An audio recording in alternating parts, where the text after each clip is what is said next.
Parents have to be like detectives, because only by observing the child will they understand which sensorial issue is the child having. So you'll have to find a way to keep your own, calm reconciliation with this situation and acceptance of the child. The truth has to be recognized that it's not that he's misbehaving or she's misbehaving. It's because there is a sensory issue which is causing this. You're doing this to protect your child. You're doing this to protect yourself also from insults and that hurt you, and and it lingers in your mind for long.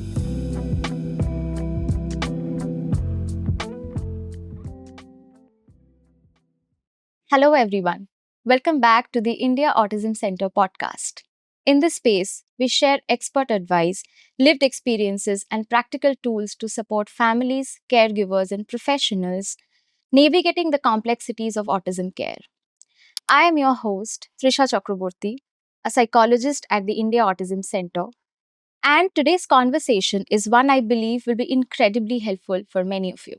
We are going to dive into everyday challenges faced by parents of children with autism, the routines that bring stability, managing social situations, handling sensory overload, and advocating in systems that aren't always understanding. Joining me today is a deeply compassionate and successful author of the book, I Have Autism and I Like to Play Back Tennis, Vignettes and Insights from My Son's Life, Debashis Paul, who is now an autism coach. Mr. Paul, welcome to the podcast. How are you feeling today? Very good. And, and thanks to India Autism Center for having me here. You're most welcome, sir. It's been 2 years of the launch of your book. It was a successful book indeed. So, how has the journey been since then? Well, um, I didn't expect the response I have received. First and foremost, the book is intended for people who are connected to autism: parents, therapists, educators, caregivers, siblings. The second audience for me was the society at large: potential employers, teachers in the neurotypical schools, so on and so forth. The book got really good reviews in the mainstream English media, which came to me as a surprise. The other thing that happened is that I got invitations to speak in corporates who are intending to recruit young men and women who have the condition of autism. So they are trying to understand the subject. They're trying to gear up with what is now called reasonable accommodations for the neurodivergent people as part of the workforce. So these things happened. And then, of course, I went to a lot of schools. There were schools which had special section. There were schools which have no special section. It is the usual, regular big schools. But then the principal, the leadership felt that there is awareness of neurodivergence and acceptance. This theme of inclusivity, even though they don't have children with special needs in the school, they wanted to understand. However, I must quickly add that now it is mandated by the government under the education policy to admit special needs children in every school. Yeah. So that we can call it as an inclusive setup, inclusive school. And yes, I also wanted to add that, I got reviews from people across the board after they read the book. Some people have written to me as they started reading the book. Some people wrote to me halfway. The ease of communication has really allowed this, and I really excited about that. And that almost every day I get messages that about their reading experience and how they have now, and especially for people who are not connected to special needs or autism, they say that it is profoundly moving, and they have learned so much more, and the way they look at a neurodivergent person has changed. So that for me is a big high, actually. You know, Indeed, indeed. What are the practical strategies to manage sensory overload at home or in public areas? What is your opinion about it? well, before we begin to talk about strategies, let's just go through right at the entrance of autism is the understanding of the spectrum itself. We talk about autism spectrum, yes, but the variations, the the kind of support, the nature of support, the level of support varies a lot, and the spectrum, sort of ranges from some traits of some autistic traits, very mild, moderate, and profound. So the range, we talk about these, variations in terms of actually the level of support that is required, the nature of the support to make the individual realize his or her potential, and also for a state of well-being. So, so that understanding has to be there first. The second thing is that before we think of any strategy, we have to understand the strengths, the innate strengths of the child in question, the other difficulties which the child has, and it has to be tailored to that child, you know. But there are some, some conceptual principles that, however, we should have to keep in mind to make that strategy work for any of our children. The other thing I want to add here is that, the diagnosis of autism now also includes what used to be previously called Asperger syndrome. You know about that, right? Nowadays, you don't have Asperger syndrome being given out as a diagnosis for reasons which are widely known. So that condition is also now under the autism spectrum. So you can understand,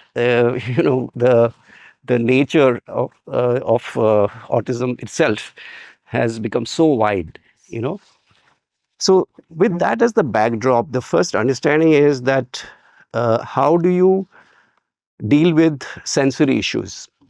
What happens in autism is that the sensory issues stem from our five senses, and they play out to be either there is a hyper level or there is a hypo level. But the interesting thing is that we used to previously focus only on these five senses, but now we have a very good understanding of the other three senses as well, which we never recognized earlier. So one is the vestibular balance. The next one is the proprioception, and then the interoception. So the sensory issues can stem from any of these, and it affects the behavior of the child, their ability to adapt to various things around them. So the focus should be on understanding what is the reason the child is behaving in a certain way, and what is attributable to which sense of the sensorial issue, on which aspect. So then parents have to be like detectives, in addition to everything else that they do, because only by observing the child will they understand which sensorial issue is the child having. And then when you say strategy, of course there is occupational therapy, sensory integration therapy specifically addresses these. But at home, one would deal with it also. First of all, you also carry over at home, follow up at home, all that's happening at the OT clinic. Secondly, you have to give objects to comfort that aspect of the hyperactivity or the sensorial issue. I believe in the stress balls which executives use. It was a bit of a fashion at one time. But So it works. it works. It works very well. So uh, so that's one. And then there are lots of other, for example, a weighted jacket. You must have heard of this. So a weighted jacket or a weighted blanket, allows the sensorial, tensions to be soothed. And I found in case of my son, when we started this, weighted jacket, his focus, his attention span actually increased in teaching situations. So those are the insights we have to leverage to be able to, guide the child, keep the child feel comfortable, safe with the environment. Right. And anything that a child is supposed to follow, or maybe I should say the parents could do for their child when they're in public places? Because you spoke about the situations probably at your home. What about he's having a meltdown while he's in a public place? See, first of all, in a public place, you have to, first of all, be very calm. It takes a lot of practice on the part of the parents to stay calm in the face of a meltdown or even a very difficult behavior. For example, my son sometimes when he used to go out, could be a restaurant, could be a mall, or could be in a public transport. He would be shouting, at the top of his voice. Now that's a sensorial issue. That means there is something which is disturbing him, and he's feeling unsafe. So one has to then figure which is that aspect. But yes, in the public situation, you will have to first, have a develop a thick skin. You have to be resistant to the glares and the hurtful remarks, insults being hurled at you because of the behavior which they are perceiving is a misbehavior or bad behavior, but actually it's not. So that the truth has to be recognized, that it is not because it's not that he's misbehaving or she's misbehaving. It's because there is a sensory issue which is causing this. So that has to be addressed. So you have to have a way of calming the child, either through distractions at that very moment, and distractions work very well. Anything which is familiar, anything which he or she is used to it as a routine. For example, it could be music, or it could be a glossy magazine, because they love looking at visuals and colorful pictures. So that kind of distraction is required at that point in time. And you, on your part, will also have to have a strategy where you've already rehearsed with the child well in advance as to what is that social situation that you are going to face. You have to prepare the child for that, and you can do that through a social story. You can do that through rehearsing it with the child, depending on the ability of the child to respond to the input. So you tailor it according to that and prepare for it. Right, right. Um, so coming to the second part of it, how do I handle social situations where my child's behavior may be misunderstood or misjudged? How would you do that? You'll have to find a way. Number one is to ignore. Number two, you cannot ignore sometimes. Then you'll have to, in a very peaceful, calm manner, you'll have to say that this child has a difficulty with the environment, maybe because of too much of crowd or some sort of rational sort of explanation, short, but something which people can understand. There is no reason to go into a big explanation about autism, and why the child has sensory issues and all of that.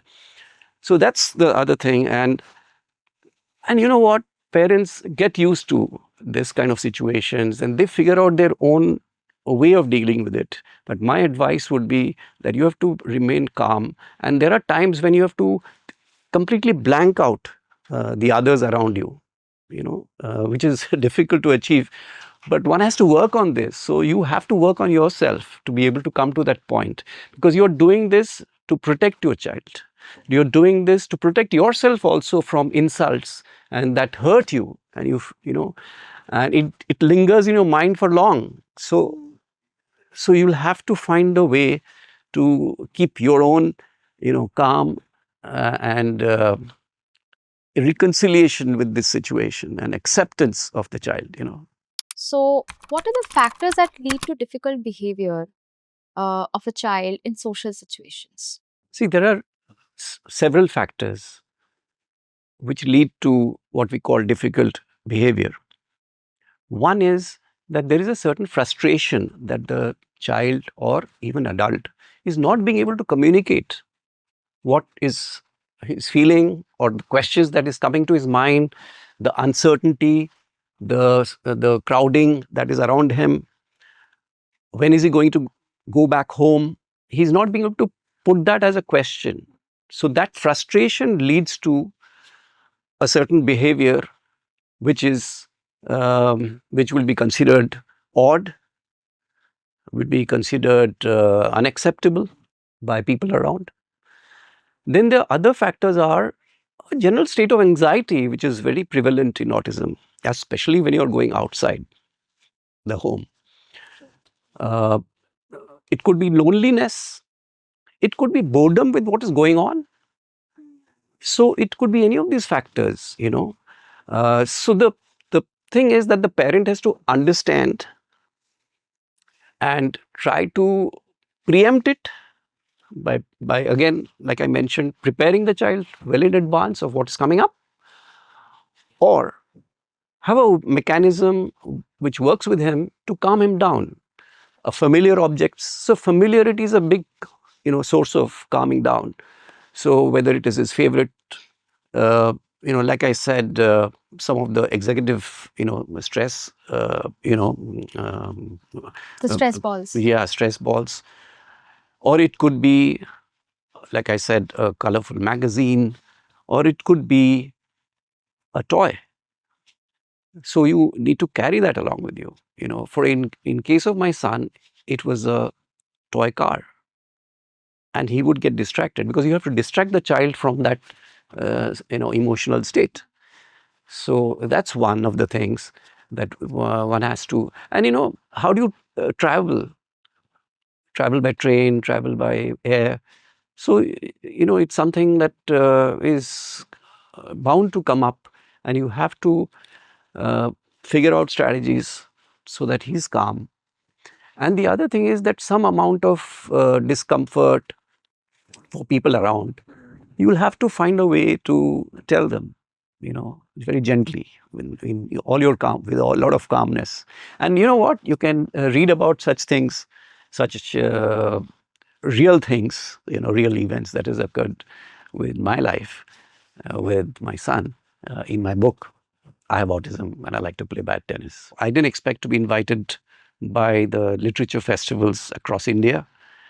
So my book was selected by JLF, Jaipur Lit Fest 2024. So I was there as a speaker and at various lit fests across India.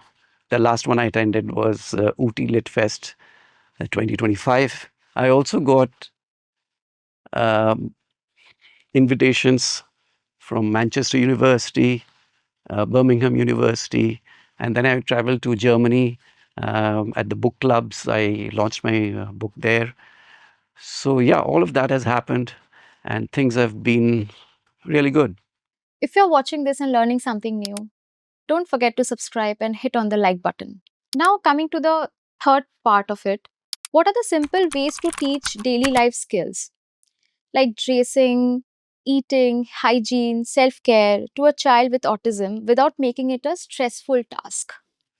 Before we come to the specifics, the principle to understand is that there are three S's, or let's say, the abbreviation SSS is what I have coined. which is first you make the child feel safe. Second, you have to recognize the sensory issues. That's a major factor which comes into play at the time of teaching even simple daily living skills. And the third is structure. So for me, safe, sensorial, and structure. These three have to be addressed whenever you're teaching daily living skills. First, you break it down into elements. So you cannot say that now wear your clothes and leave the room. So you'll have to sit and say, first you take your shirt out, now you wear it, left, right. So you'll have to break it out to so many steps, in the initial stages. So you guide the child. And, and also sometimes verbal prompts may not work, or they they only work with visual support. So very often visual support, visual cards help the child understand. And like we used to do in advertising, we used to create storyboards of TV commercials. So from A to Z, the entire thing is visualized with very simple illustrations. I advocate that. You just make the whole process first in one visual, like a storyboard. And you say, now 1, 2, 3, 4, this is how we go. And then when the child starts getting into that action, you show that card, and then the next and the next. So visualization helps. With some children, they only need visual support only in the initial stages. After that, you can move to verbal prompts. And there are, of course, apps to help this nowadays, right? So there is, you can use any kind of pad to show the visuals, or also on your mobile phone. But only thing is, with the mobile phone, the child immediately gets very distracted. So, or the iPad or any such thing that you use. So for me, keep it simple. Just simple visual cards which is made at home, not bought, because they will give lots of colors and detailing which is not required. So you and make the illustrations yourself with a pen or a pencil and use it. So that's that will work. So, thank you for joining me today in the podcast, sir. To our viewers, thank you for tuning in. Until next time, consider checking out this video popping up on the screen. Thank you so much.